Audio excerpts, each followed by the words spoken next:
The desire for a great grilled steak isn't something that goes dormant after Labor Day, like white shoes and aloha shirts. Fire plus beef is good all year long. While some people are willing to brush the snow off their outdoor grill, Caitlin Swartz from the Kentucky Beef Council is cooking beef kabobs without getting skewered by frostbite.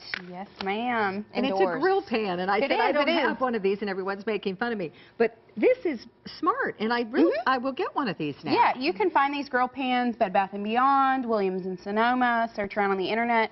This brand in particular is an all-clad, so we do use these quite a bit in the winter because we can grill indoors. Yes, absolutely. We can grill indoors. All right, well, take it. And what kind of meat are we starting for the beef So we're going to kebabs? start with a lean cut of beef. It's the top sirloin. And so I just took it to our meat case and just asked the butcher if he'd cut it down into kebab meat. About 1-inch kebabs. Okay. Especially when you're grilling indoors, you don't want to go too big. It's a little bit easier outdoors because the heat, when you shut the grill, can get all the way around it. But in this, you're going to have to rotate. Yeah, because you need to make sure, even if you want it rare, you may have to get to a certain heat, right? Right. Okay. So this is a lean cut of beef.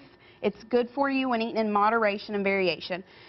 So I'm just going to take the top sirloin and I'm just going to run it through a wooden skewer. They make metal skewers as well, so if that's something you're looking for, that's helpful. If you're grilling outside, make sure that you soak these in water so they don't burn. Okay, and a little bit of lime. A little bit of lime, and I just quartered a lime, and then we're going to add an onion, and then repeat.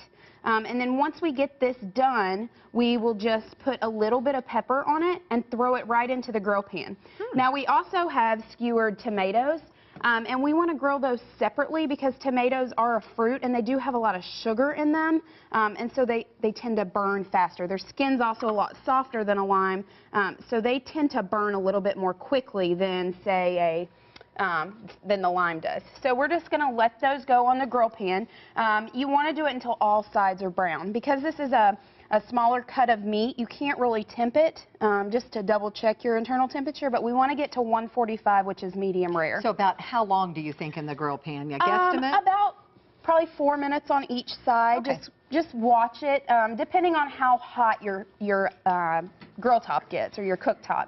And then we just skewer tomatoes and do the same thing. And you've got olive oil in the pan, too. Yes, I just sprayed some light olive oil. You could drizzle olive oil on there also. Whatever works for you, cooking spray is generally good. So we're just going to put those on there and let them go. The tomatoes will start to get a little char on the outside and the skin will start to peel away. And then we're going to make a little sauce to go over top of it. We've just served it over top of some whole grain rice. But this sauce is called Mojo sauce. And so we've just got about 1/4 cup of orange juice. And then we're going to add a little bit of lime juice to that. So this is a fun, summery, almost like a little island recipe. Exactly. Then you're just going to put that over the kebab? Yep, with some flat leaf parsley that we've just finely minced. A little bit. You can use dried oregano or fresh oregano, whatever you have in your pantry. A dash of cumin. Okay. And I guess you can doctor that, too, with whatever flavors you like. Sure, absolutely. Just a hair of garlic. You don't want too much. You can certainly use different types of garlic if you're not crazy about the garlicky flavor. And let's show that finished product. We have about 45 seconds left. It's over in front of Laura there. So then once you stirred this up here, Caitlin, you just kind of drizzle that on top? I just drizzled it over the finished product. Yep. And that's the pizza. And then we also have on the website, there's a recipe collection for fitness. New Year's resolution, the #1 is to lose weight. So we, on Beef It's What's for Dinner, have a fitness collection. And this steak pesto and arugula pizza is also on there. And is there any kind of drizzle that you put on that as well? Nope, the pizza is just a whole grain pizza crust with pesto and cheese, and we put that in the oven, and then we dressed it with some top sirloin that we grilled, and we marinated it in a little bit of the pesto with arugula and spinach mix and some fresh yellow tomatoes. Looks really good. That does look good. Very good. And that kebab is easy as can be. It is really, really easy. And you can healthy, do it in, I'm assuming. Yes, very healthy. You can do it indoors also. So it's a good recipe. I don't know if we even had that on enough to... Yeah, we're getting a little bit of color on it. And that's ideally what you want to look for right there is some of that good brown. And then we just want to get all sides like that. All right, Miss Caitlin, thank you so much. Yes, no problem. We've got this recipe and more on greatdaylive.com. We'll link here right up. That's right. And again, Caitlin with the Kentucky Beef Council, and you can find other recipes online at kybeef.com.